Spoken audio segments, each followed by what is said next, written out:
没事儿，慢慢来吧。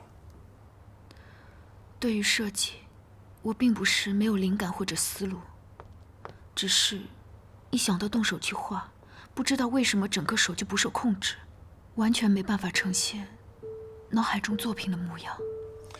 你的问题不是在手上，而是在内心。想要恢复，首先就是要鼓起勇气去面对它，剩下的就靠时间去慢慢解决吧。没事儿，不用着急。我知道心急没有用，但是一个设计师没法设计，怎么都说不过去吧。这样，你可以先跟我做点别的，比如从商务开始。商务？明天雷向东的招标，你跟我一块儿去面谈。我去不合适吧？非常合适。我负责谈商业，你负责谈专业。以你对古今中外珠宝的了解，一定会让雷总感受到咱们水之遥定制团队的专业性。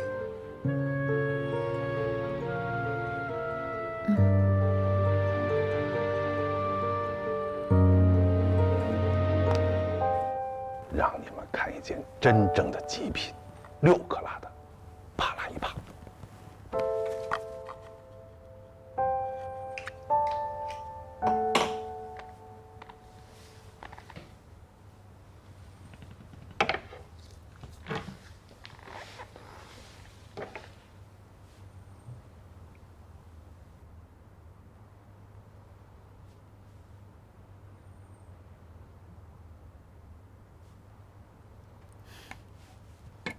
帕拉伊巴本来是一种非常罕见的碧玺，这颗晶体干净，电光蓝色耀眼，非常的稀有。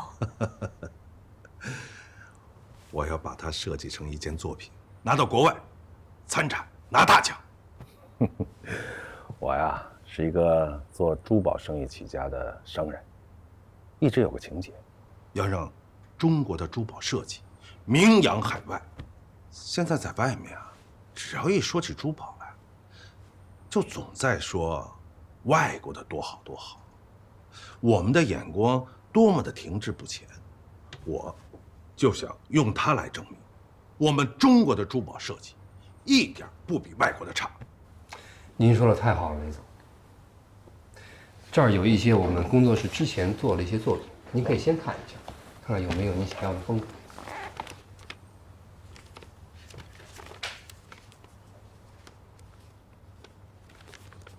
很一般呀，跟市面上那个珠宝店那些珠宝设计没有什么特别的地方。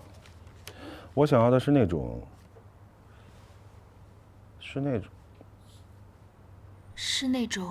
璀璨夺目、浓烈张扬的，高贵又有距离感，可以高贵又有距离感。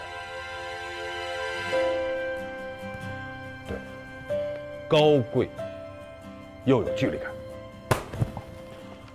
我要让那些看惯珠宝展的人一眼惊艳，过目不忘，让国外的人都知道中国有多棒的珠宝设计。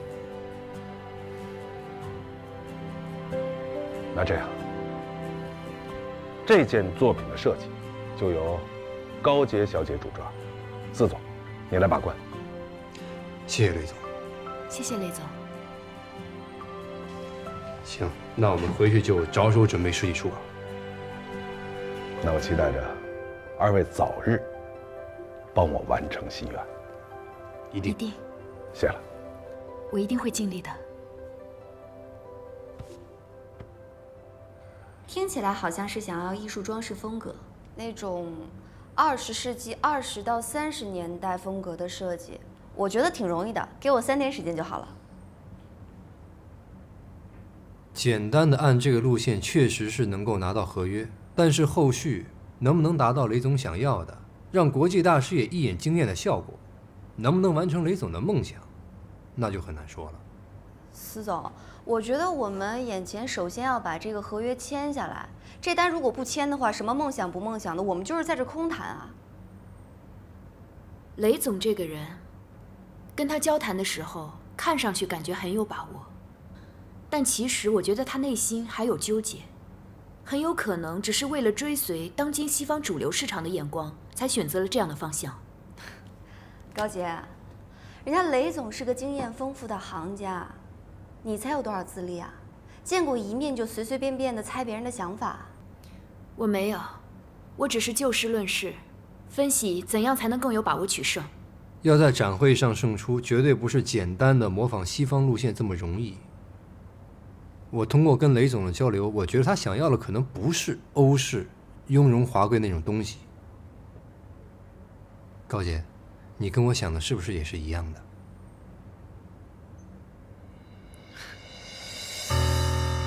我仔细观察过雷总，他对中国传统文化非常有偏好。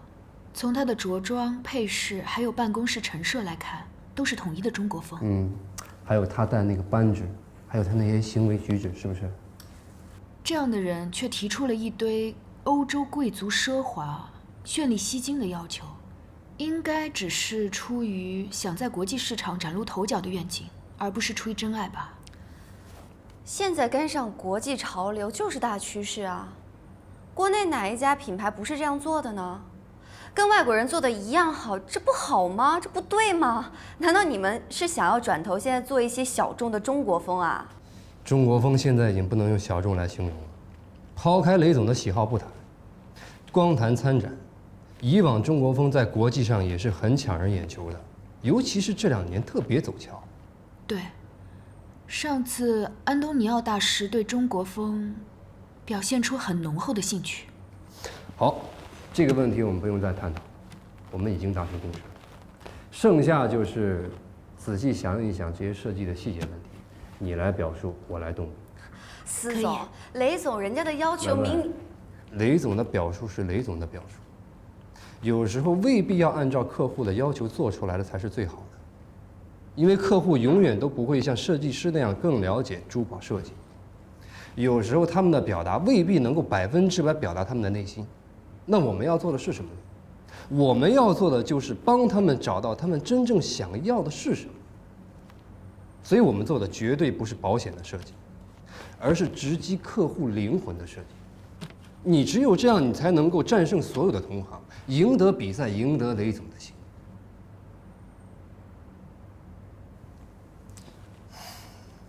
好了，文文，你先去忙吧，我跟高杰再探讨一下。